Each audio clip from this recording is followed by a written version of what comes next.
Hello, all. So I just got done marathoning Steven Universe. I think I mentioned in a past video of mine that I don't watch kids shows that often. I'm someone who has to hear a lot about a show before I get interested in it. And adults don't tend to talk about kids shows that often, so there hasn't been a lot of more recent ones that I saw. But I heard a lot of good things about Steven Universe, so I decided to check it out, as it were. And once I started watching it, I just couldn't stop. It was not just a good kids show, it was flat out a really good show. And it's just really, really good show. So the plot is very simple. So Steven is the youngest member of a group of superheroes, as it were, the Crystal Gems, who try to save Earth from alien invaders.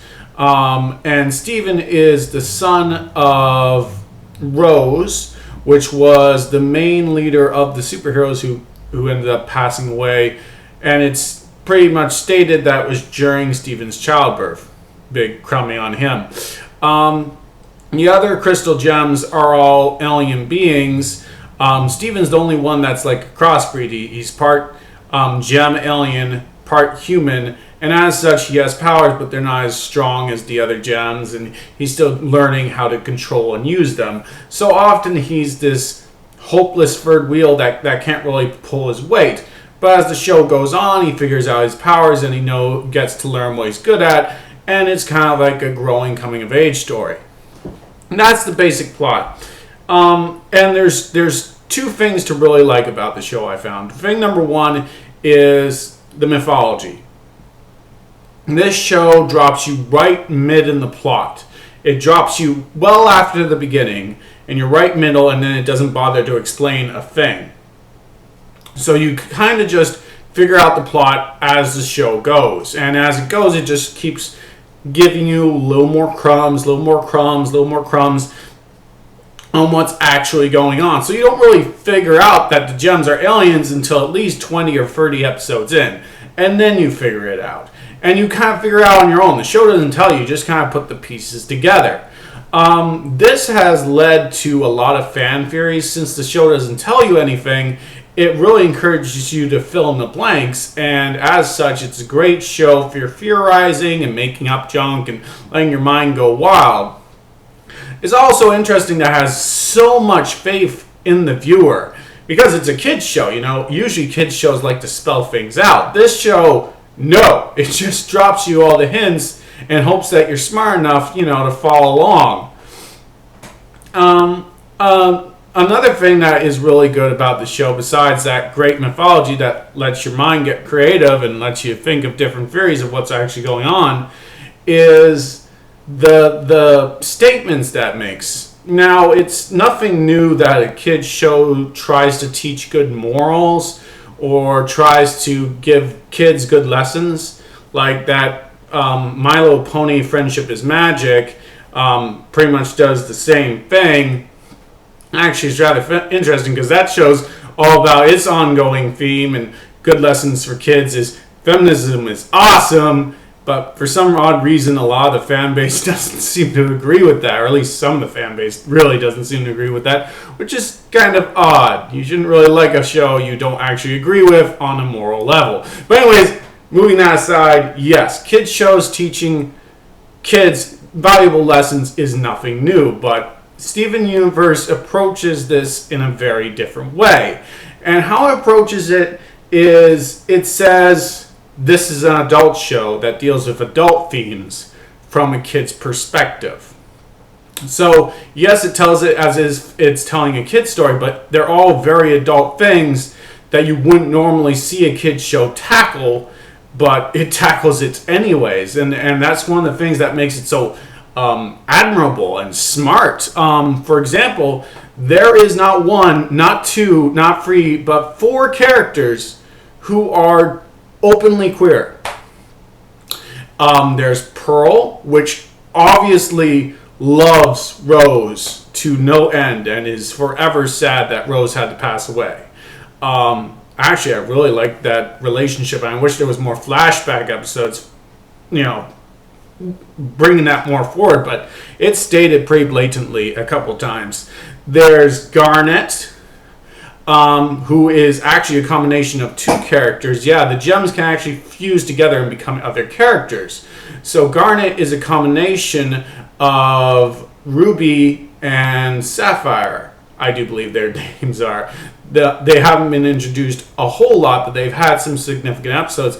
Anyways, it's been established that these two characters love each other, and they're both clearly identify as women, and they've formed one being. So I guess you could say it's four, arguably free, if you count Garnet as a character or not. Does she count, or is she two combined? I don't know. But anyways, so there's Pearl for sure, Ruby for sure, and Sapphire for sure, at least free. Yeah, so Ruby and Sapphire, they have this romantic relationship, and they form a third character, and that's really interesting.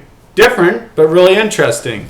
And it does not shy away from these relationships, it really shows them off. And that's not even the only thing this show has tackled. As I just mentioned, the gems, they fuse together to make new characters. And throughout the show, whenever this is described, they make a lot of blatant parallels to sex. One of the characters, after they fuse, they mention they feel used. And another character says, oh, it's like mingling two souls and you become one being, which, you know, is common slang for making out. So there's this subplot that happened recently in the show, which was about Pearl tricking Garnet into fusing with her under false pretenses. And then Garnet found out, and she was really upset. And Pearl, by the end, you know, apologizes and says stuff like, I should have gotten proper consent from you, and I won't, and we'll never do this again unless you properly consent. I'm not making up. Those are almost the exact words. So it is a almost blatant story about getting proper consent in sex. Like, fusing is sex. She didn't get proper consent. This is why it's bad. And there. So the fact that a show for kids tackled proper consent is almost mind-blowing. Now, of course, there's all debates about what age bracket is appropriate for that kind of statement.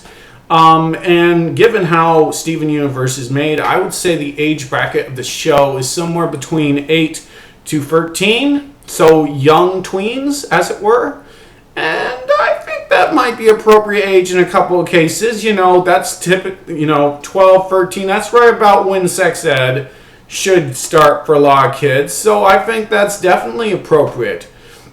And parents, let's just be honest. A lot of parents don't end up having the proper talks with the kids that they should have. And so this show, it really makes it easy on the parents, because the parents could just show them this show and then say, yeah, there's your lesson on consent, goodbye, and just walk out the door. Problem solved. But anyways, those are the two really good things about the show. The breaking grounds themes that make this show just seem groundbreaking, and the really complex mythology.